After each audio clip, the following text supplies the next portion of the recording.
और सभी दोस्तों, आज से मैं स्टार्ट करने जा रहा हूँ सोम। तो हम लोग क्या करेंगे, एक बुक है जिसका नाम है स्मार्ट स्कैन। वो सिविल इंजीनियरिंग के लिए मुझे रिवीजन पॉइंट ऑफ व्यू से बहुत अच्छी किताब लगती है, क्योंकि उसमें ना कुछ मिसिंग है ना कुछ एक्स्ट्रा दे रखा है। तो मैं इसी को बेस मान के आपका रिवीजन करवाऊँगा, ठीक है। तो मेरे लेक्चर्स के थ्रू आप क्या कर पाएंगे, रिवीजन आपके लिए थोड़ा इफ़िशियंट हो जाएगा, ठीक है। तो चलिए स्टार्ट करते हैं। सो मैं सबसे पहले मैं सिंपल स्ट्रेस स्ट्रेन स्टार्ट करता हूँ टॉपिक, ठीक है। तो सबसे पहले हम स्टार्ट करते हैं stress. What is stress? Stress is the internal resistance offered by the body against deformation. कहने का मतलब ये है कि अगर तुम किसी बॉडी को प्रेस कर रहे हो तो वो जो रेजिस्टेंस ऑफर कर रहा है वो अपने आप को रोक रहा है प्रेस होने से, तो वो स्ट्रेस पैदा कर रहा है, ठीक है। वहीं वो स्ट्रेस पैदा कर रहा है, ठीक है। तो हम स्ट्रेस को कैसे रिप्रेजेंट करते हैं? Stress equals to load upon area. जितना आपने लोड लगाया अपॉन एरिया। एग्जाम्पल के लिए एग्जाम्पल के लिए एग्जाम्पल के लिए एग्जाम्पल के लिए ये बॉडी है, ये एक बॉक्स है, ठीक है। ये बॉक्स है, ये इसका एरिया है ए, ये एरिया है इसका ए, ठीक है। तुमने इस पर लोड लगाया पी, ठीक है। तो स्ट्रेस क्या हो गया? लोड अपॉन एरिया, ठीक है। स्ट्रेस क्या हो गया? Load upon area. स्ट्रेस की यूनिट क्या होती है? न्यूटन पर mm स्क्वायर, न्यूटन पर mm स्क्वायर, ठीक है। अब स्ट्रेस को हम क्लासीफाई करेंगे। सबसे पहला नॉर्मल स्ट्रेस, वो स्ट्रेस जो नॉर्मल डायरेक्शन कौन सी होती है? ये एक बॉक्स है, वो डायरेक्शन जो सरफेस के परपेंडिकुलर है वो नॉर्मल डायरेक्शन कहलाती है। तो वो स्ट्रेस जो नॉर्मल डायरेक्शन में पैदा हो रहा है वो नॉर्मल स्ट्रेस, ठीक है। नॉर्मल स्ट्रेस भी दो टाइप के हो गए, एक डायरेक्ट स्ट्रेस, दूसरा बेंडिंग स्ट्रेस, ठीक है। डायरेक्ट स्ट्रेस को सब क्लासीफाई कर रखा है दो टाइप में, टेंसाइल स्ट्रेस और कंप्रेसिव स्ट्रेस। टेंसाइल स्ट्रेस कब पैदा होता है? जब बॉडी को जब हम खींचते हैं, जब हम उसको इलोंगेट करते हैं तो उसके अंदर जो टेंशन पैदा हो रहा है वो टेंसाइल स्ट्रेस। और कंप्रेसिव स्ट्रेस जब हम बॉडी को कंप्रेस करते हैं। वहीं जब हम बेंडिंग स्ट्रेस की बात करते हैं, बेंडिंग स्ट्रेस जब हमारी एक बीम है उसमें जो हम एक वर्टिकल लोड लगा रहे हैं तो उसके वजह से उसमें एक फ्लेक्सर पैदा होता है, उसके अंदर एक बेंडिंग पैदा होती है, उसको कहते हैं बेंडिंग स्ट्रेस, ठीक है। दूसरा है अपना ये हो गया नॉर्मल स्ट्रेस के टाइप, ठीक है। अब हम देखते हैं शेयर स्ट्रेस। शेयर स्ट्रेस कब लगता है बॉडी में? शेयर स्ट्रेस लगता है जब हम शेयर स्ट्रेस कब लगता है? शेयर स्ट्रेस एक सरफेस पे जब हम एक बॉडी है, मान लीजिए, नहीं ऐसे समझ में आएगा आप लोगों को, ये दो ब्लॉक है, मैंने इस पर फोर्स लगाया, इस फोर्स की वजह से ये ब्लॉक जो है वो आगे मूव कर जाएगा। मैंने इस पर फोर्स लगाया, इस फोर्स की वजह से ये ब्लॉक जो है थोड़ा आगे मूव कर गया, इस फोर्स की वजह से ये ब्लॉक आगे मूव कर गया। तो हुआ क्या, इस फोर्स की वजह से इसमें शेयर पैदा हुआ। तो शेयर स्ट्रेस हमेशा एक पर्टिकुलर सेक्शन पे लगता है, ठीक है। अब शेयर स्ट्रेस डायरेक्ट लोड की वजह से भी लग सकता है, ठीक है। दूसरा है टॉर्शन की वजह से भी शेयर स्ट्रेस पैदा होता है, ठीक है। नेक्स्ट है अपना bearing stress, crushing stress. Bearing stress मतलब जब जैसे कि अपना एक पाइल है, देखो ये पाइल कैप है और ये पाइल है, ठीक है। पाइल कैप पे जब लोड लग रहा है तो इन दोनों के बीच का जो कांटेक्ट है यहाँ पे जो है वो बेयरिंग स्ट्रेस लग रहा होगा, ठीक है। जब दो बॉडीज़ कांटेक्ट में होती हैं तो उससे बेयरिंग स्ट्रेस पैदा होता है। तो अभी हमने देख लिया स्ट्रेस। हम देखते हैं strain. What is strain? Strain is a ratio of change in length to the original length. कहने का मतलब है जब तुमने किसी बॉडी को डिफॉर्म किया, उसके अंदर जो शेप चेंज हुआ, उसके अंदर जो लेंथ चेंज हुई या कम हुई या बढ़ी, upon divided by original length, ठीक है। ये हो गया अपना स्ट्रेन। अब पूछता क्या एग्जाम में पूछ लेगा, स्ट्रेन की यूनिट क्या होती है? स्ट्रेस की यूनिट क्या होती है? न्यूटन पर mm स्क्वायर। स्ट्रेस की यूनिट क्या होती है? न्यूटन पर mm स्क्वायर। वहीं स्ट्रेन की यूनिट क्या होती है? स्ट्रेन हमारा यूनिट लेस होता है। क्यों?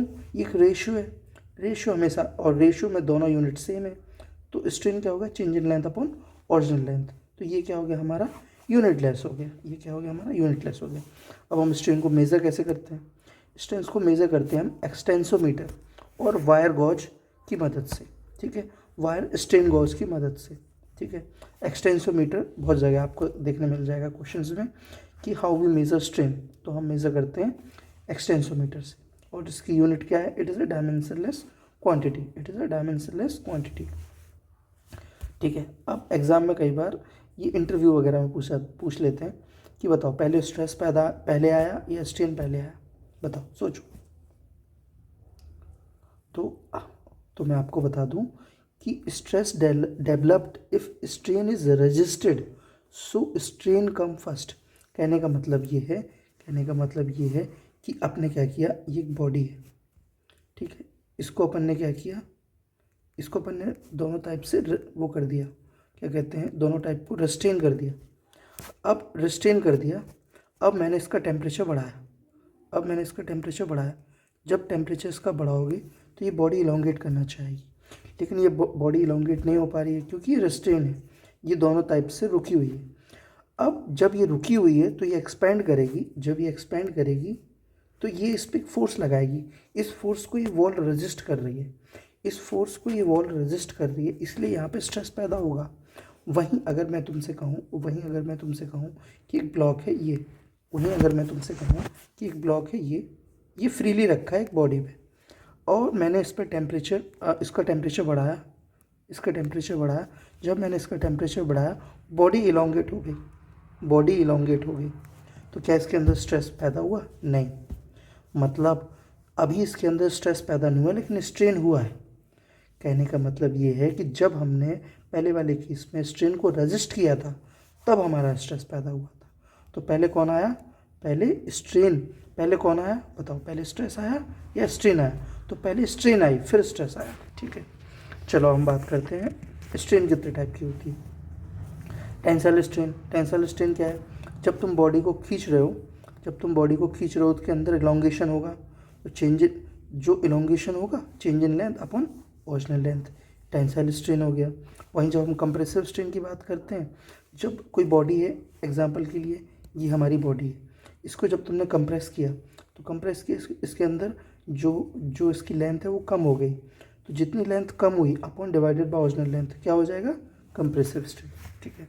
हम बात करते हैं शेयर स्ट्रेन में क्या है, stress induced in a body when subjected to equal and opposite force acting tangentially across the resisting section is known as shear strain का मतलब ये है कि एक बॉडी है, तुमने यहाँ से इस पर ऐसे एक फोर्स लगाया, जब तुमने इस पर, ये एक बॉडी है, तुमने इस पर ऐसे फोर्स लगाया, जब फोर्स लगाया तो ये डिफॉर्म हुई, ये कुछ एंगल डिफॉर्म हुई जिसको हमने बोल दिया फाई, ये फाई एंगल डिफॉर्म हुई, तो हमने क्या बोल दिया कि इसके अंदर फाई हमारा शेयर स्ट्रेन लगा, ठीक है। अब हम बात करते हैं स्ट्रेस की, ठीक है, हमने स्ट्रेन देख लिया, हम बात करते हैं स्ट्रेस की। तो हमारा स्ट्रेस दो टाइप का होता है, एक नॉमिनल स्ट्रेस, दूसरा इंजीनियरिंग स्ट्रेस, ठीक है। अब इंजीनियरिंग स्ट्रेस नॉमिनल स्ट्रेस में क्या अंतर है, इंजीनियरिंग और कन्वेक्शनल और नॉमिनल स्ट्रेस। जो हमारा इंजीनियरिंग स्ट्रेस है उसको कन्वेक्शनल और नॉमिनल स्ट्रेस भी बोलते हैं। What is stress, load upon area. अब इन दोनों में अंतर है सिर्फ एरिया के बेसिस पे। जैसे कि अगर तुमने एक सैंपल लिया, ये तुमने एक सैंपल लिया, ठीक है, ये तुमने एक ब्लॉक लिया, ठीक है, इस पे तुमने ऐसे लोड लगाया P, ठीक है, इसका एरिया क्या है A, इसका एरिया क्या हो गया, ये हो गया अपना A, ठीक है। तो स्ट्रेस क्या हो गया, लोड अपॉन एरिया। स्ट्रेस क्या हो गया, stress equals to engineering stress क्या हो गया, लोड अपॉन एरिया, ठीक है। वहीं जब हम बात करते हैं किसकी, जब हम इंजीनियरिंग और नॉमिनल स्ट्रेस क्या हो गया अपना, लोड अपॉन एरिया। वहीं जब हम बात करते हैं एक्चुअल और नॉमिनल स्ट्रेस की, सॉरी मैंने पहले गलत बता दिया था, ये जो देखो इंजीनियरिंग स्ट्रेस दो टाइप के हो गए, एक तो इंजीनियरिंग कन्वेंशनल और नॉमिनल स्ट्रेस, दूसरा अपना ट्रू एक्चुअल और नेचुरल स्ट्रेस। अब ट्रू स्ट्रेस और इंजीनियरिंग स्ट्रेस में अंतर क्या है, देखो true stress equal to load upon area, ठीक है। वहीं एरिया से अंतर है, अगर हमारा एरिया, जैसे हमने इसको डिफॉर्म किया, जब हमने इसको डिफॉर्म किया तो इसका एरिया छोटा हो गया होगा, तो एक्चुअल में इसका एरिया कुछ ऐसा हो गया होगा। एक्चुअल में जब ये इलोंगेट किया होगा तो इसका एरिया इतना इलोंगेट किया होगा, मतलब A0 एरिया है, मतलब एरिया अब छोटा हो गया है। एरिया जब छोटा हो गया है तो ट्रू स्ट्रेस क्या होगा? तो ट्रू स्ट्रेस, जो हमारा ट्रू स्ट्रेस है वो लोड अपॉन ए नॉट, वो क्या हो गया अपना? लोड अपॉन ए नॉट, वो क्या हो गया अपना? Load upon A not. ठीक है, तो अपना ट्रू स्ट्रेस क्या हो गया? Load upon A not. तो ए नोट की वैल्यू कम है, ए नोट की वैल्यू क्या है? लेस है ए से। ए नोट की वैल्यू क्या है? ए नोट से लेस है। क्यों? क्योंकि वो अपना बॉडी इलोंगेट हो गई, इलोंगेट हो गई तो उसका एरिया रिड्यूस हो गया। तो जब हम ट्रू स्ट्रेस की बात करेंगे, जब हम एक्चुअल स्ट्रेस की बात करेंगे, जब हम नेचुरल स्ट्रेस की बात करेंगे, तो जो हम क्रॉस सेक्शन एरिया लेंगे वो आफ्टर लोडिंग लेंगे। वहीं जब हम इंजीनियरिंग और कन्वेंशनल और नॉमिनल स्ट्रेस की बात करेंगे, तो जो अपन स्ट्रेस लेंगे वो आफ्टर लोडिंग लेंगे। ठीक है, ठीक। तो अब हम ये बात करते हैं। अब बताओ, ये जो एक्चुअल स्ट्रेस है, अपना नॉमिनल स्ट्रेस है, वो इंजीनियरिंग स्ट्रेस से कम होगा या छोटा होगा? देखो, जो अपना एक्चुअल स्ट्रेस है वो ज़्यादा होगा। क्यों? क्योंकि यहाँ पे एरिया ऑफ क्रॉस सेक्शन कम हो गया। जब एरिया ऑफ क्रॉस सेक्शन कम हो गया तो इसकी वैल्यू बढ़ गई। तो हमेशा याद रखो कि जो अपना ट्रू, एक्चुअल और नेचुरल स्ट्रेस है वो इंजीनियरिंग, कन्वेंशनल और नॉमिनल स्ट्रेस से ज़्यादा निकल के आता है। वहीं जब हम बात करते हैं स्ट्रेन की, तो इंजीनियरिंग स्ट्रेन क्या हो गया? Engineering strain change in length upon original length. ठीक है, change in length upon original length. वहीं जब हम ट्रू स्ट्रेन की बात करते हैं, ट्रू स्ट्रेन क्या है? Change in deformation under applied load of a material is known as true strain. तो दोनों में अंतर है। कैसे अंतर है? Engineering stress change in dimension to the original dimension. वहीं जब हम बात करते हैं ट्रू स्ट्रेन की, तो change in instantaneous dimension divided by dimension after loading. ठीक है, अब बताओ, ये है, इस पे इसको अपन ने एक फोर्स लगाया P। जब अपन ने फोर्स लगाया तो इसके अंदर कुछ डिफॉर्मेशन हुआ होगा, माने डेल्टा का डिफॉर्मेशन हुआ। ठीक है, इसकी ओरिजिनल लेंथ थी L, डेल्टा का डिफॉर्मेशन हुआ, तो डेल्टा बाय L हो गया इंजीनियरिंग स्ट्रेन। ठीक है, वहीं जब हम बात करते हैं किसकी?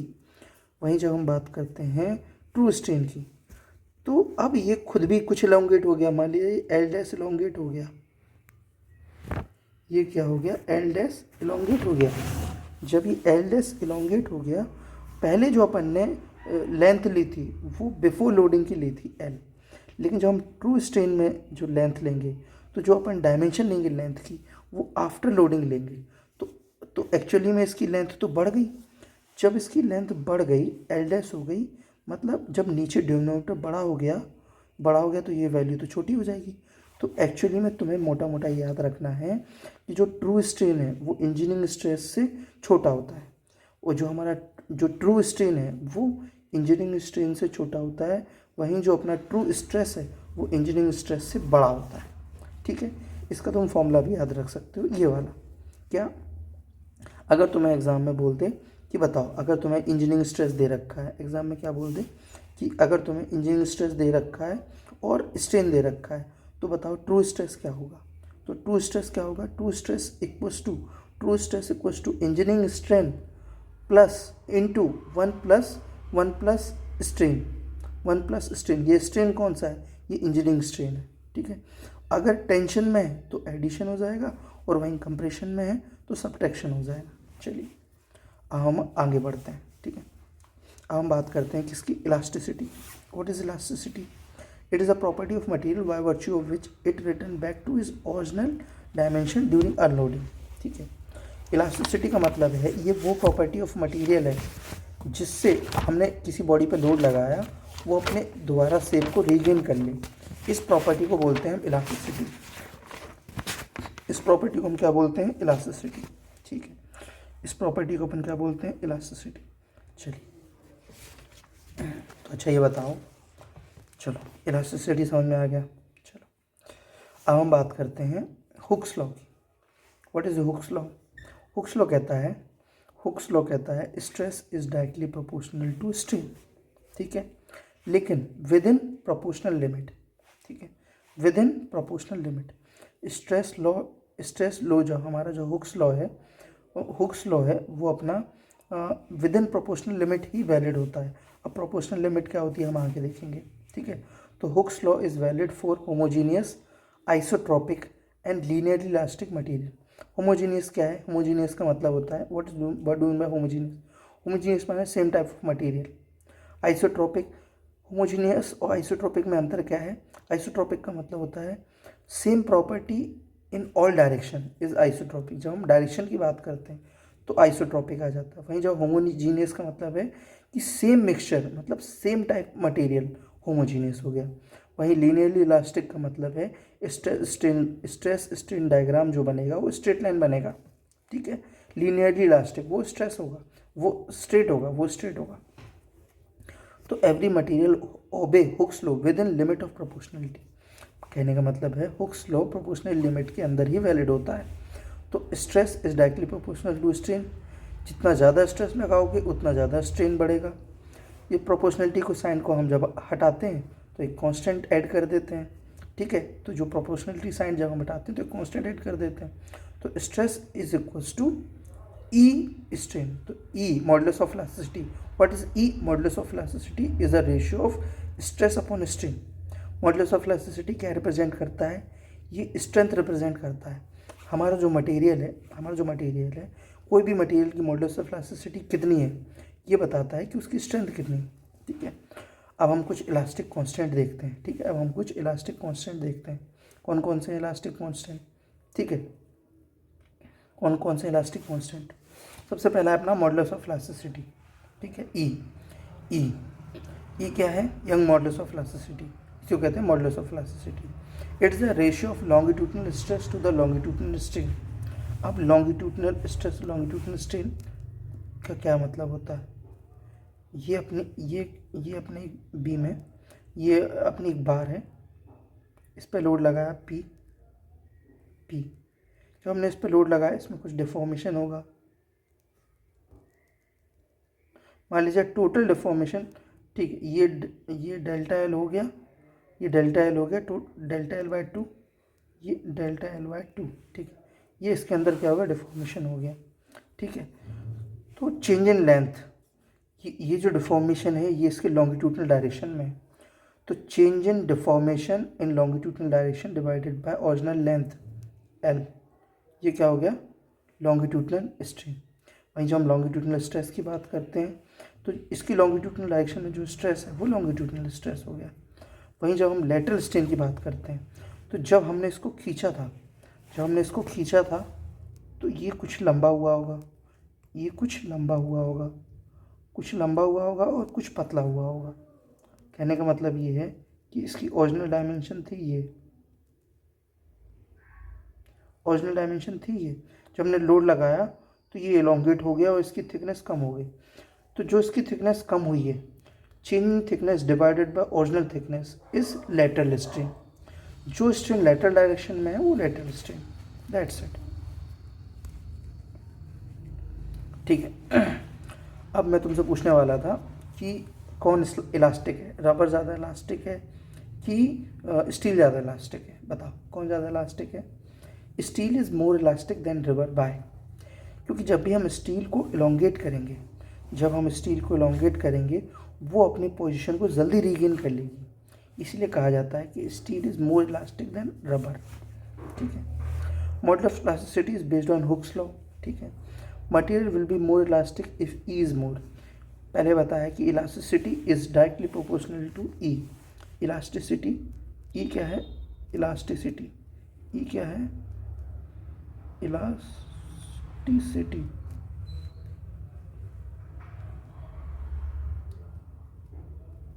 Elasticity is directly proportional to modulus of elasticity. जितना ज़्यादा मॉडुलस ऑफ इलास्टिसिटी होगी उतनी ज़्यादा हमारा मटेरियल इलास्टिक होगा, ठीक है। अब हम बात करते हैं किसकी? शेयर मॉडुलस की, ठीक है। शेयर मॉडुलस की बात करते हैं, इसी को कहते हैं मॉडुलस ऑफ रिजिडिटी।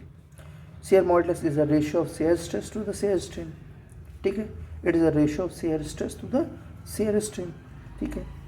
तो शेयर स्ट्रेस क्या हो गया? जी इंटू फाइव, ठीक है, जी इंटू फाइव, ठीक है, ये रेशियो है। दूसरा हम बात करते हैं बल्क मॉडुलस ऑफ इलास्टिसिटी और volume modulus of elasticity. Bulk modulus of elasticity is a ratio of direct stress to the volumetric strain. याद रखो, it's a ratio of direct stress to the volumetric strain, direct stress to the volumetric strain. ठीक है, अब ठीक है, अगर ये negative है इसका मतलब वॉल्यूम चेंज आ रहा है, इसका मतलब वॉल्यूम डिक्रीज हो रहा है। तो के क्या है, direct stress to the volumetric strain. ठीक है, इसको हम दूसरे तरीके से भी ले सकते हैं, change in pressure, change in pressure upon change in pressure upon upon upon volumetric strain, change in pressure upon volumetric strain. ठीक है, what is the unit of bulk modulus of elasticity? जो यूनिट हमारी stress की थी, जो unit हमारी stress की थी, स्ट्रेस की यूनिट क्या थी, न्यूटन पर एम स्क्वायर, वही यूनिट हमारी किसकी है, बल्क मॉडुलस ऑफ इलास्टिसिटी। इसको याद रखना। ठीक है, चलो अब हम बात करते हैं वॉल्यूमेट्रिक स्ट्रेन, वॉल्यूमेट्रिक स्ट्रेन। ठीक है, वॉल्यूमेट्रिक स्ट्रेन क्या है, वॉल्यूमेट्रिक जो स्ट्रेन वॉल्यूम में हो रहा है वही स्ट्रेन है, वही वॉल्यूमेट्रिक स्ट्रेन है। वॉल्यूमेट्रिक स्ट्रेन क्या है, change in volume divided by original volume, change in volume divided by original volume is volumetric strain. इसको हम ऐसे भी लिख सकते हैं, कैसे, total volumetric strain is change in X direction, change in Y direction, change in Z direction. तो volumetric strain is equal to strain in X plus strain in Y plus strain in Z. जब हम इसको थोड़ा drive करेंगे तो हमारा formula ये निकल के आता है, 1 - 2 mu, 1 - 2 mu, 1 - 2 mu into sigma X plus sigma Y plus sigma Z by E. और इसको हम इस फॉर्म में भी लिख सकते हैं, किस फॉर्म में, sigma X plus sigma Y plus sigma Z by 3 के। कैसे लिख सकते हैं, हम ऐसे लिख सकते हैं, तुमने पढ़ा है ई इक्वस टू, हम ऐसे लिख सकते हैं, देखो इसमें दिया है ई इक्वस टू 3 के 1 - 2 म्यू। ठीक है, तो ई अपॉन 1 - 2 म्यू क्या हो गया, 3 के। तो 1 - 2 म्यू अपॉन ई क्या हो जाएगा, 1/3 के। इसी तरीके से हमने इसको यहाँ ले लिया। ठीक है, तो ये हो गया हमारा वॉल्यूमेट्रिक स्ट्रेन। तो वॉल्यूमेट्रिक स्ट्रेन का फॉर्मूला बहुत इंपॉर्टेंट है, एग्जाम में पूछा जाता है ये वाला फॉर्मूला। ठीक है, 1 - 2 mu sigma X plus sigma Y plus sigma Z by E. ठीक है, relation between stress and strain. अब हम देखते हैं रिलेशन क्या है हमारा। ठीक है, अब हमने 2 डायरेक्शन में स्ट्रेस लगाया, ये हमारी बॉडी है, ये हमारी एक बॉडी है, सिग्मा एक्स डायरेक्शन में, सिग्मा वाई डायरेक्शन में, सिग्मा वन एक्स डायरेक्शन में, सिग्मा 2 वाई डायरेक्शन में। ठीक है, अब हमें अगर स्ट्रेन एक्स डायरेक्शन में निकालना है तो सबसे पहले हम क्या लेंगे, सबसे पहले हम, अगर हमें स्ट्रेस एक्स डायरेक्शन में निकालना है तो strain in X equals to, हम एक्स डायरेक्शन निकालना है तो यहाँ पे हम एक्स डायरेक्शन का स्ट्रेस लेंगे, sigma 1/E minus mu sigma 2/E। Mu क्या है, पॉइजन्स रेशो, अभी हम आगे पढ़ेंगे पॉइजन्स रेशो। म्यू क्या है, पॉइजन्स रेशो। वहीं अगर हमें स्ट्रेन वाई डायरेक्शन में निकालना है तो हम लेंगे वाई डायरेक्शन की स्ट्रेस पहले। तो हम क्या लेंगे, sigma 2/E minus mu sigma 1/E। ठीक है,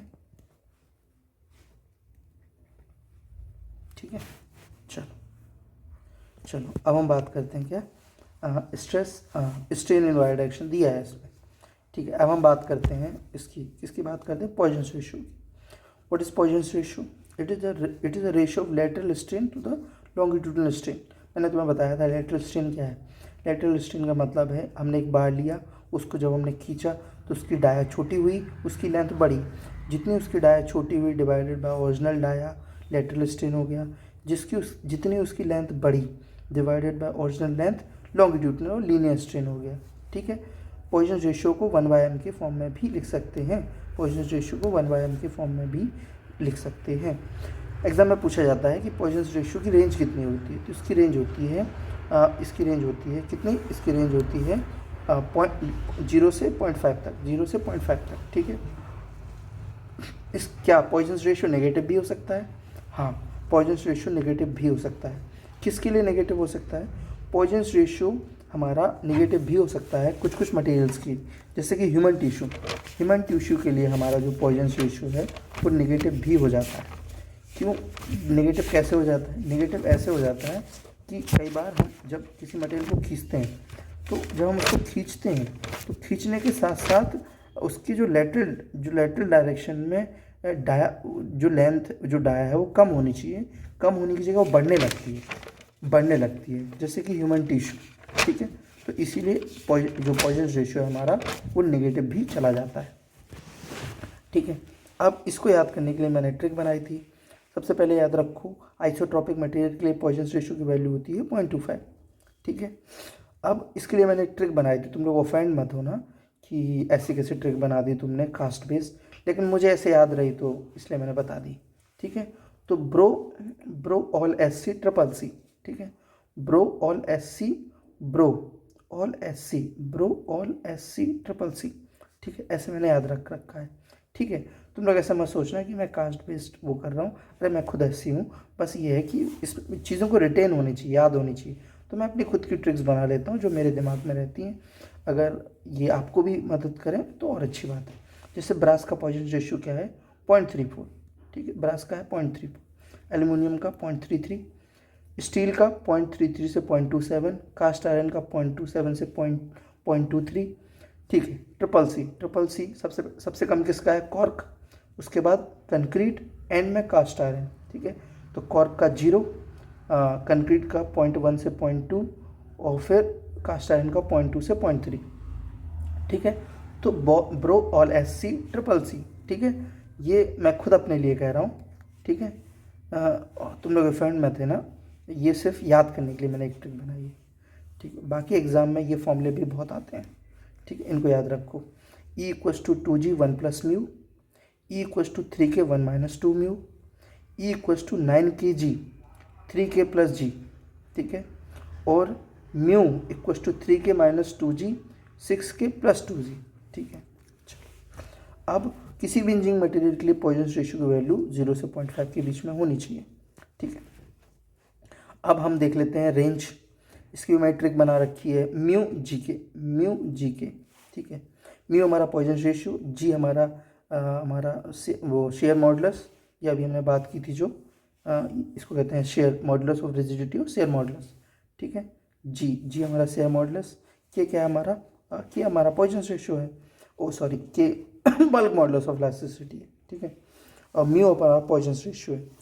तो जो म्यू है पॉइजन रेशियो की वैल्यू क्या है, पॉइजन रेशियो की वैल्यू है, पॉइजन रेशियो की वैल्यू क्या है अपना 0 से 1 ई 0 से 0.5, ठीक है। वहीं जी की वैल्यू क्या है E/2 से E/3, और इसकी वैल्यू के की वैल्यू क्या है E/3 से इनफाइनाइट, E/3 से इनफाइनाइट। तो मैंने इसको सिस्टमेटिक वे में याद कर रखा है, क्या म्यू जी के लाइन से, म्यू जी के 0 से 0.5, E/2 से E/3, E/3 से इनफाइनाइट, ठीक है। अब परफेक्टली रिजिड मटेरियल, चलो परफेक्टली रिजिड मटेरियल देख लेते हैं। परफेक्टली रिजिड मटेरियल वो है जिसके अंदर जिसका पॉइजन रेशियो क्या हो, जिसका पॉइजन रेशियो 0 हो। क्यों? उसके अंदर कोई डिफॉर्मेशन नहीं हो रहा, जैसे कि कॉर्क क्या है हमारा परफेक्टली रिजिड मटेरियल है। जो परफेक्टली रिजिड मटेरियल है उसका पॉइजन रेशियो 0 होगा, उसकी जो मॉडुलस ऑफ इलास्टिसिटी है वो इनफाइनाइट होगी, ठीक है। चलो हम आगे बढ़ते हैं। अब हम बात करते हैं elongation in different type of bars. अब एक्सियल लोडिंग की वजह से क्या क्या फॉर्मूले हैं। अगर हमारी सिंपल प्रिज्मेटिक बार है, प्रिज्मेटिक बार का मतलब है जिसकी डायमेंशन सेम है। अगर हमारी प्रिज्मेटिक बार है, हमने पी लोड लगाया हुआ है, एल लेंथ है, तो PL/A बचपन से पढ़ते आ रहे हैं, PL/A, ठीक है। वहीं अगर टैपर्ड बार है, अगर हम बात करते हैं किसकी, टैपर्ड बार की, तो टैपर्ड बार मतलब कि इसका डाया चेंज हो रहा है और रैंडमली डाया चेंज नहीं हो रहा है, या तो कम हो रहा है या तो बढ़ रहा है, ठीक है।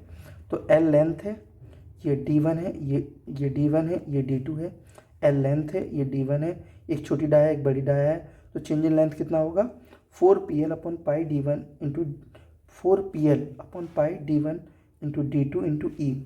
इसमें 2-3 सवाल और पूछ लेता है कि बताओ क्या रिलेशन होगा अगर सेम मटेरियल इन दोनों की डाया को एवरेज करके अगर हम डाया बना दें तो वो डाया क्या होगी, तो वो डाया हो जाएगी D। मान लीजिए अगर D1 D2 है और इन दोनों डाया का अगर हमने एवरेज करके एक बार बनाया तो उसकी डाया कितनी होगी, तो D होगा √D1 इंटू D2, ठीक है। तो डी की वैल्यू होगी √d1 इंटू d2, ठीक है, √d1 इंटू d2। एक चीज़ और पूछ लिया जाता है कि बताओ अगर इसका अगर हमने ये डाया जो हमने ये अलग अलग डाया जो है, अगर हम इन दोनों को एवरेज कर दें और एक अपनी बार बनाएं, तो जो उसमें जो एक्सटेंशन होगा वो कितना होगा, वो जो टेपर्ड बाय की कंपैरिजन में कम होगा कि ज़्यादा होगा, बताओ बताओ। नहीं आया समझ में, दोबारा बोलता हूँ। अगर टेपर्ड बार है जिसका डाया है d1, टेपर्ड बार है जिसमें दो डाया है d1 d2, अगर इन दोनों डाया का अगर हम एवरेज मान लें और एक इन दोनों की डाया का अगर हम एवरेज मान के एक डाया बनाएं, एक हमने बार बनाए जिसकी डायमेंशन है d, तो बताओ अगर हम इसमें लोड लगाएंगे p में तो इसमें इलोंगेशन कम होगा कि ज़्यादा होगा, इसमें इलोंगेशन कम होगा एक्चुअल एक्सटेंशन से, कितना 10% कम होगा, ठीक है, कितना होगा 10% कम होगा, ठीक है, इसके अंदर इलोंगेशन 10% कम होगा, ठीक। अब हम बात करते हैं रेक्टेंगुलर टेपर्ड बार। रेक्टेंगुलर टेपर्ड बार मतलब इसकी जो थिकनेस है वो कांस्टेंट है, इसका मतलब है इसकी थिकनेस जो है वो कांस्टेंट है, ठीक है। पी लोड लगाया, मान लीजिए इसकी टी थिकनेस है, टी कितनी है थिकनेस है, टी थिकनेस है, पी लोड लगाया, इसकी जो विड्थ है वो P1 है, B2 विड्थ है। तो इसको कैसे याद रखना है, सिंपली PL/A से याद रखते हैं अपन, इसको भी ऐसे याद रखो, PL अब B2 B1 है तो ऊपर लॉग लगा दो, नीचे माइनस कर दो, लॉग जो बड़ी है उसको पहले लिखो, log base E B2/B1 divided by B2 minus B1 E into T, ठीक है, ये अपन पहले करते थे, ठीक है, E इंटू टी, एरिया क्या हो जाएगा B2 minus B1 into T into E, ठीक है। PL/A हम उसमें लिखते थे, इसको डायरेक्ट रट लो, कैसे, ट्रिक मैंने बता दिया कि ऊपर में रेशियो है लॉग में, नीचे डिफरेंस है, तो PL log base E B2/B1 divided by B2 minus B1 E into T. हम बात करते हैं कंपोजिट बार की। कंपोजिट बार का मतलब है कि ये मटेरियल अलग है, ये मटेरियल अलग है, इसमें मॉडुलस ऑफ इलास्टिसिटी E1 है, इसका मॉडुलस ऑफ इलास्टिसिटी E2 है, इसका मतलब कि इनका एरिया भी अलग है। जब दो बारों को हम एक साथ चिपका करके यूनिफॉर्मली एक्ट कराते हैं तो उसको बोलते हैं कंपोजिट बार, ठीक है। अब डिफ्लेक्शन कितना आएगा, डिफ्लेक्शन डिपेंड करता है, डिफ्लेक्शन इस चीज़ पे डिपेंड करता है कि ये दोनों कंबाइन है या नहीं, ये दोनों की जो एंड कंडीशन है वो क्या है।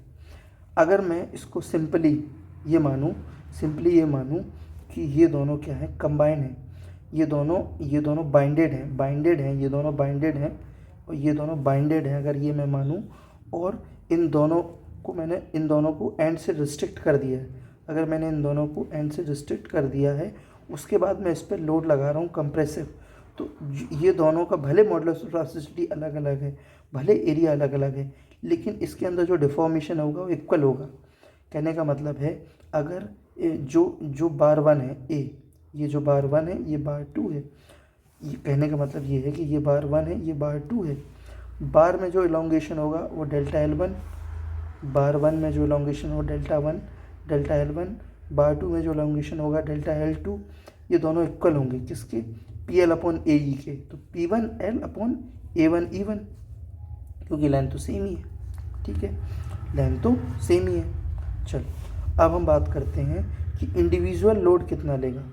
अगर ये तो दोनों पी लोड तो दोनों ले रही हैं, अब इंडिविजुअल लोड लेगा इस चीज़ पर डिपेंड करता है कि इसकी मॉडुलस ऑफ इलास्टिसिटी कितनी है। तो जब हमें P1 निकालना है तो हम A1E1 divided by A1E1 plus A2E2 into total load, ठीक है। जब हमें P2 निकालना है तो A2E2 divided by A1E1 plus A2E2 into total load, ठीक है। चलो हम बात करते हैं सेल्फ वेट की। चलो सेल्फ वेट, ये हमारी बार है, इस पर हमने लोड लगाया W, लोड नहीं लगाया हमने। अब हम बात करें सेल्फ लोड की, ये लोड इसका खुद का है W। सेल्फ वेट का मतलब है कि ये जो बार है इसका खुद का वेट है W, इसके खुद के वेट की वजह से इसमें एलोंगेशन कितना होगा। तो अगर हम इस पर W लोड लगाते उसके वजह से जो एलोंगेशन होता है उसका आधा होगा। WL/AE, 2AE कितना होगा, आधा होगा, WL/2AE। और इसी को हम यूनिट वेट के टर्म में लिख सकते हैं, gamma L square by 2E, gamma L square by 2E। वहीं अगर हम बात करते हैं टेपर्ड बार और कॉनिकल बार, तो वो इसके 1/3 हो जाएगा, ठीक है, 1/3 हो गया, तो WL/6AE और gamma L square by 6E, ठीक है। अब हम बात करते हैं दोनों की, कि इसका खुद का सेल्फ वेट W भी है और इस पर लोड भी लगाया जा रहा है P से, तो कुछ तो इस पर लोड की वजह से डिफॉर्मेशन होगा PL/AE, और कुछ सेल्फ वेट की वजह से डिफॉर्मेशन होगा WL/2AE, ठीक है। चलो, ठीक है। अब हम बात करते हैं, ठीक है, की पॉइंट्स की। की पॉइंट्स क्या है, लिमिट ऑफ प्रोपोर्शनलिटी किस पर डिपेंड करती है, ऑब्वियस बात है टाइप ऑफ मटेरियल पे लिमिट ऑफ प्रोपोर्शनलिटी क्या होती है। चलो पहले हम स्ट्रेस स्ट्रेन डायग्राम ही देख लेते हैं, ठीक है, ठीक है, पहले हम स्ट्रेस स्ट्रेन डायग्राम ही देख लेते हैं, ठीक है। चलो पहले हम स्ट्रेस डायग्राम देखते हैं। सबसे पहले हमने क्या किया, सबसे पहले हमने एक सैंपल लिया, ठीक है, सबसे पहले हमने एक सैंपल लिया, ये सैंपल है हमारा, हम इसको यहाँ से खींच रहे हैं, यहाँ से खींच रहे हैं, ठीक है। इसको हम डाल रहे हैं UTM में। दो टाइप की मशीन होती है, यूनिवर्सल टेस्टिंग मशीन और कंप्रेशन टेस्टिंग मशीन। UTM में हम कंप्रेशन टेंशन दोनों कर सकते हैं, ठीक है। अब हम इसको क्या कर रहे हैं, खींच रहे हैं, ठीक है। ये हमने बार ले ली, हमने माइल्ड स्टील की बार ले ली, ठीक है। हम क्या निकाल रहे हैं, हम क्या कर रहे हैं, हम फाइंड कर रहे हैं stress strain curve of mild steel. क्यों कर रहे हैं, क्योंकि हमें उसकी प्रॉपर्टीज़ को आइडेंटिफाई करना है। क्या हम टेंशन टेस्ट कर रहे हैं, कंप्रेशन टेस्ट कर रहे हैं, नहीं, हम टेंशन टेस्ट कर रहे हैं। कंप्रेशन टेस्ट अलग तरीके से होता है। जब हम टेंशन टेस्ट करेंगे तो हम उसको खींचेंगे, जब हम उसको खींचेंगे तो हम कुछ पकड़ेंगे उसको, तो हम जो पकड़ते हैं इसको कहते हैं ग्रिप लेंथ। ये है ग्रिप लेंथ, ये है हमारी ग्रिप लेंथ। और एक पोर्शन इसमें फिक्स होता है, मान लीजिए ये हमने क्या कर दिया, फिक्स कर दिया, इसको हम खींच रहे हैं, इसको हम खींच रहे हैं, ये फिक्स है, ये ग्रिप लेंथ है, ये ग्रिप लेंथ है, और ये है गॉज लेंथ L0। तो L0 की वैल्यू कितनी होती है, 5.65। L0 की वैल्यू कितनी होती है, ठीक, L0 की वैल्यू यहाँ लिख देता हूँ। L0 की वैल्यू होती है 5.65 √A, 5.65 √A। ये क्या है, original cross section of this bar, इस बार का ओरिजिनल क्रॉस सेक्शन है A, ठीक है। तो ये क्या है अपना gauge length. What is gauge length, 5.65 √A। Gauge length वो लेंथ है जो हम सैंपल ले रहे हैं, उसकी जो लेंथ है उसकी, वो हमारी लेंथ गॉज लेंथ है। अब हमने इसको खींचा, एक फिक्स कर दिया, एक खींचा, एक को हमने फिक्स कर दिया, एक को हमने खींचा। जब हम खींच रहे हैं तो ये डिफॉर्म करेगी, ये खींचेगी। जब ये फेल होगी तो ये नेकिंग की तरह फेल होगी, जैसे गर्दन बन जाती है ना, इसको कहते हैं नेकिंग, ठीक है। तो अभी यही है, चालू होती है यहाँ से स्ट्रेस स्ट्रेन का। सबसे पहले आता है अपना A, सबसे पहले आता है अपना 0, O क्या है, O यहाँ से हमने टेस्टिंग स्टार्ट की, ठीक है। ये टेस्ट दो तरीके से होता है, पहले हम स्ट्रेस कंट्रोल, स्ट्रेन कंट्रोल, ये सब चीज़ें बहुत डेप्थ में हो जाएंगी, अभी हम बेसिक चीज़ें पढ़ते हैं, ठीक है। तो सबसे पहले हम क्या करते हैं, हमने लोड लगाया, इसको खींचा, प्रोग्रेसिव लोडिंग की। जब हमने लोडिंग की, एक लिमिट आएगी A, एक लिमिट आएगी B, एक लिमिट आएगी C, एक लिमिट आएगी D। A क्या है अपना, 0 से A है हमारी प्रोपोर्शनल लिमिट। प्रोपोर्शनल लिमिट वो लिमिट है जहाँ तक हमारा जो स्ट्रेस स्ट्रेन कर्व है वो स्ट्रेट लाइन होगा। इस प्रोपोर्शनल लिमिट के बाद, A के बाद हमारा जो स्ट्रेस स्ट्रेन कर्व है वो क्या हो जाएगा, वो स्ट्रेट लाइन नहीं बचेगा, ठीक है, वो स्ट्रेट लाइन नहीं बचेगा, वो क्या हो जाएगा, फिर वो कर्व हो जाएगा। और दूसरा Hooke's law, stress is directly proportional to strain valid कहाँ होता है? हुक्स लॉ वैलिड भी प्रोपोर्शनल लिमिट के अंदर ही होता है। उसके बाद आता है हमारा elastic limit. Elastic O to B हमारा इलास्टिक लिमिट है। इलास्टिक लिमिट होने का क्या मतलब है? इलास्टिक लिमिट का मतलब ये है कि अगर हम मटेरियल को लोडिंग करने के बाद छोड़ देंगे तो अपनी ओरिजिनल पोजीशन पर रीगेन कर जाएगा।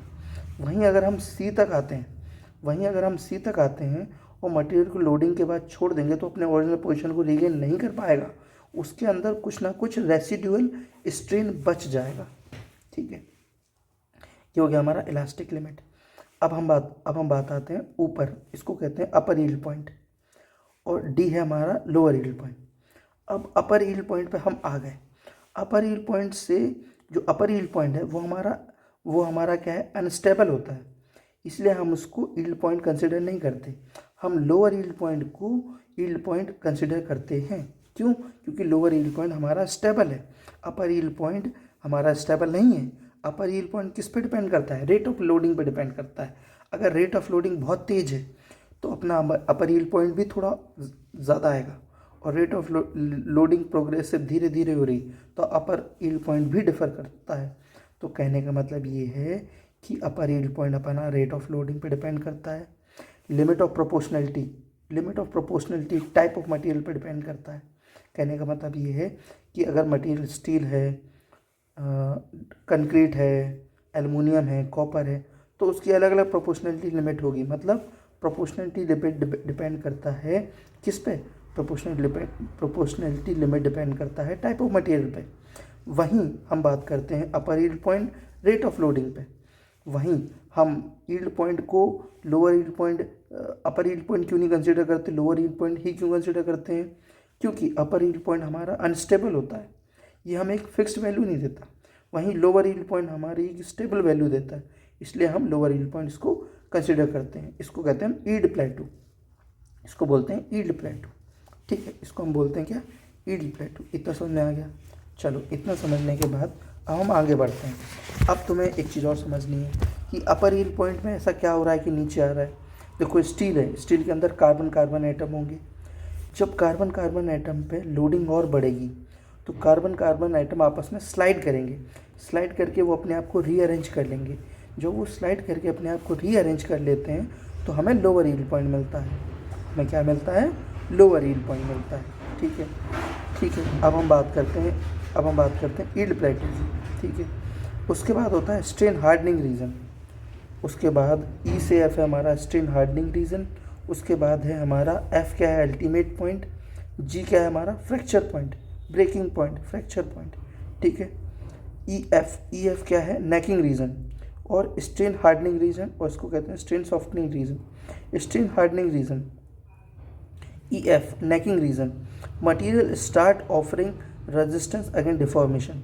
ठीक है, ई एफ वो रीज़न है जिसमें मटेरियल रेजिस्टेंस ऑफर कर रहा है डिफॉर्मेशन के।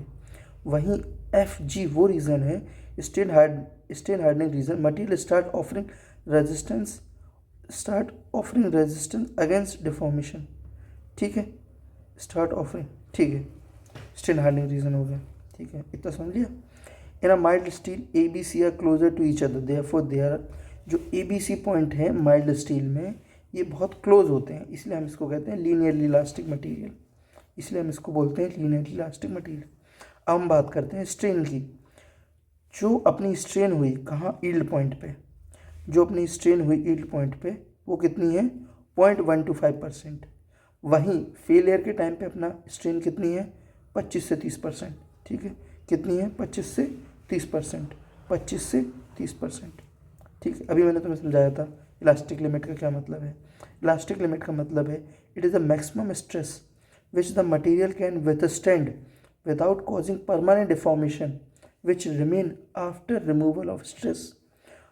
मतलब उसके अंदर कुछ परमानेंट स्ट्रेन नहीं रह रही है, उसके अंदर कुछ डिफॉर्मेशन नहीं रह जा रहा है। ठीक है, DE represent plastic yielding. It is strain which occur after the yield point with no increase in strength. DE yield plateau है, मतलब इस टाइम पे स्ट्रेस नहीं बढ़ रहा लेकिन स्ट्रेन बढ़ रहा है। ठीक है, जो स्ट्रेन है DE पे वो 10 से 20, जो strain in the region of DE lies between 10 to 15 times strain at yield. Yielding के टाइम से, ठीक है, चलो, हाँ, strain in the range DE lies between 10 to 15 times strain at yield point। कहने का मतलब है जो DE पे जो अपना स्ट्रेन है वो 15 से 20 टाइम होता है यील्ड पॉइंट के स्ट्रेन के, ठीक है। हम only linear elastic material use करते हैं किसके लिए, सिविल इंजीनियरिंग में। अब हम क्या बात करेंगे, अब हम स्ट्रेस स्ट्रेन डायग्राम पढ़ेंगे डिफरेंट मटेरियल की। तो हमने माइल्ड स्टील का तो भी पढ़ ही लिया, ठीक है। अब हाई यील्ड स्टील का पढ़ेंगे, फिर हाई टेंशन स्टील का पढ़ेंगे। ये क्या है, ये जो अपना स्ट्रेस बढ़ रहा है it is due to the increase in percentage of carbon. जैसे जैसे कार्बन बढ़ाओगे, जैसे जैसे कार्बन का परसेंटेज बढ़ाओगे, जो फेलियर स्ट्रेन है वो कम होती जाएगी। देखो कम होती जा रही है, पहले ज़्यादा थी, फिर कम हो गई, फिर कम हो गई, लेकिन जो यील्ड स्ट्रेंथ है वो बढ़ जाएगी, ठीक है। वहीं जब हम बात करते हैं क्या, माइल्ड स्टील की, तो माइल्ड स्टील की जो मॉडुलस ऑफ इलास्टिसिटी है वो सभी का सेम होता है माइल्ड स्टील में, ठीक है। और कार्बन और स्ट्रेंथ के हिसाब से high carbon steel, high strength deform bar और माइल्ड स्टील, सबसे कम कार्बन होता है माइल्ड स्टील में, इसका यील्ड पॉइंट भी कम होता है। उसके बाद high yield strength bar, high yield strength deformed bar, high yield strength deformed bar mild steel से ज़्यादा इसका यील्ड पॉइंट होता है, माइल्ड स्टील से ज़्यादा इसके अंदर कार्बन होता है।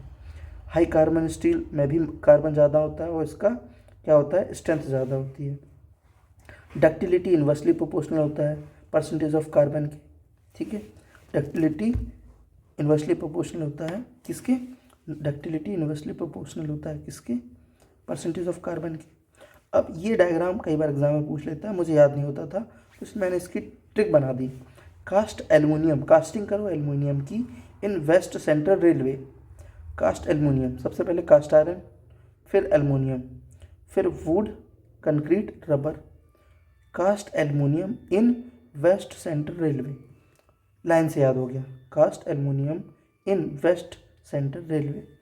मैं क्या करता हूँ, ट्रिक्स से मुझे याद हो जाते हैं, ऐसे मेरी मेमोरी पावर उतनी अच्छी नहीं है, तुम लोगों की तरह मैं भी एक एवरेज ही हूँ।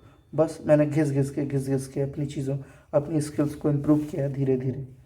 तो जो चीज़ें मुझे याद नहीं रहती मैं उनको ट्रिक्स बना लेता हूँ, और कुछ भी रैंडम ट्रिक्स, वो ट्रिक्स बनाता हूँ जो मुझे याद रहे, ठीक है।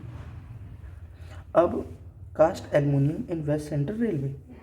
अब नेक्स्ट हम बात करते हैं किसकी, नेक्स्ट हम बात करते हैं स्टील की। Modulus of elasticity of steel 3 गुना होता है एल्युमिनियम के, कास्ट आयरन के 2 गुना होता है, और कंक्रीट के 10 से 20 गुना होता है, ठीक है। तो 10 से 20 गुना होता है कंक्रीट के, 10 से 20 गुना होता है कंक्रीट के, कास्ट आयरन के 2 गुना होता है, एल्युमिनियम के 3 गुना होता है। हम बात करते हैं व्हाट इज़ प्रूफ स्ट्रेस। तो प्रूफ स्ट्रेस क्या है, तो होता क्या है कि ये जो एल्युमिनियम है, एल्युमिनियम का स्ट्रेन कर्व कैसा होता है, ऐसा होता है। तो एल्युमिनियम का स्ट्रेन कर्व कैसा, ऐसा है। तो एल्युमिनियम हमें एक डेफिनाइट यील्ड पॉइंट नहीं देता। एल्युमिनियम क्या करता है, हमें एक डेफिनाइट यील्ड पॉइंट नहीं देता। तो एल्युमिनियम का हमें यील्ड पॉइंट कैसे पता चलेगा, तो हम क्या करते हैं, हम 0.2% पे एक ऑफसेट डालते हैं। हम 0.2% स्ट्रेन लेते हैं, हम क्या करते हैं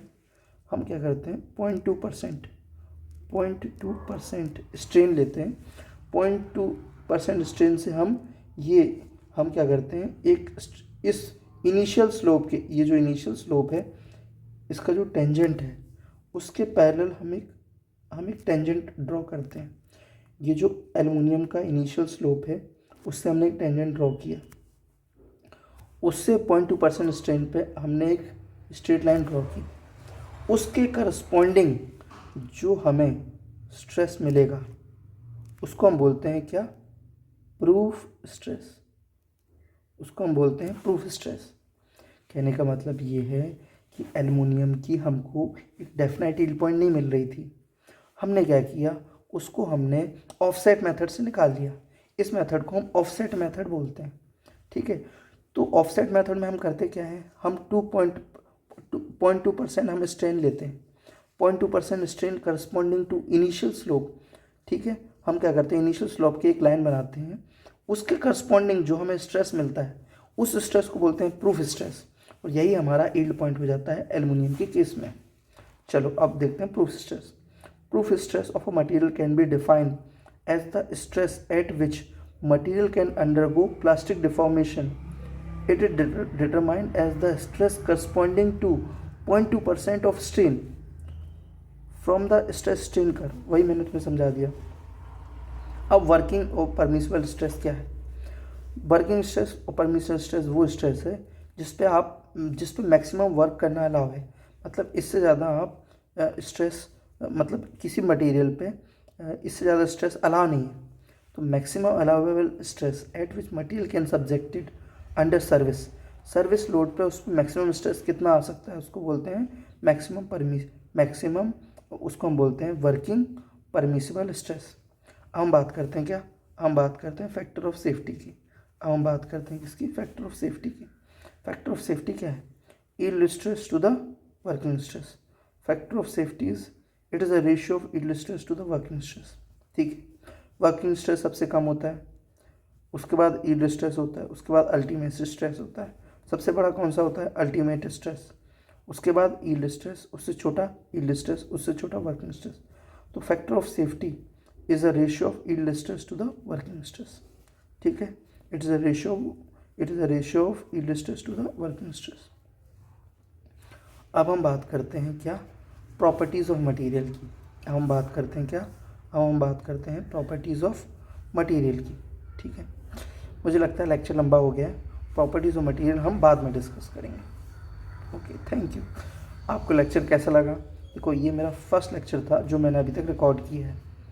अब आप कुछ कमेंट करके बताइए कि लेक्चर कैसा है, मैं ये सीरीज़ कंटिन्यू करूँ या ना करूँ, या मैं इसको पॉज कर दूँ।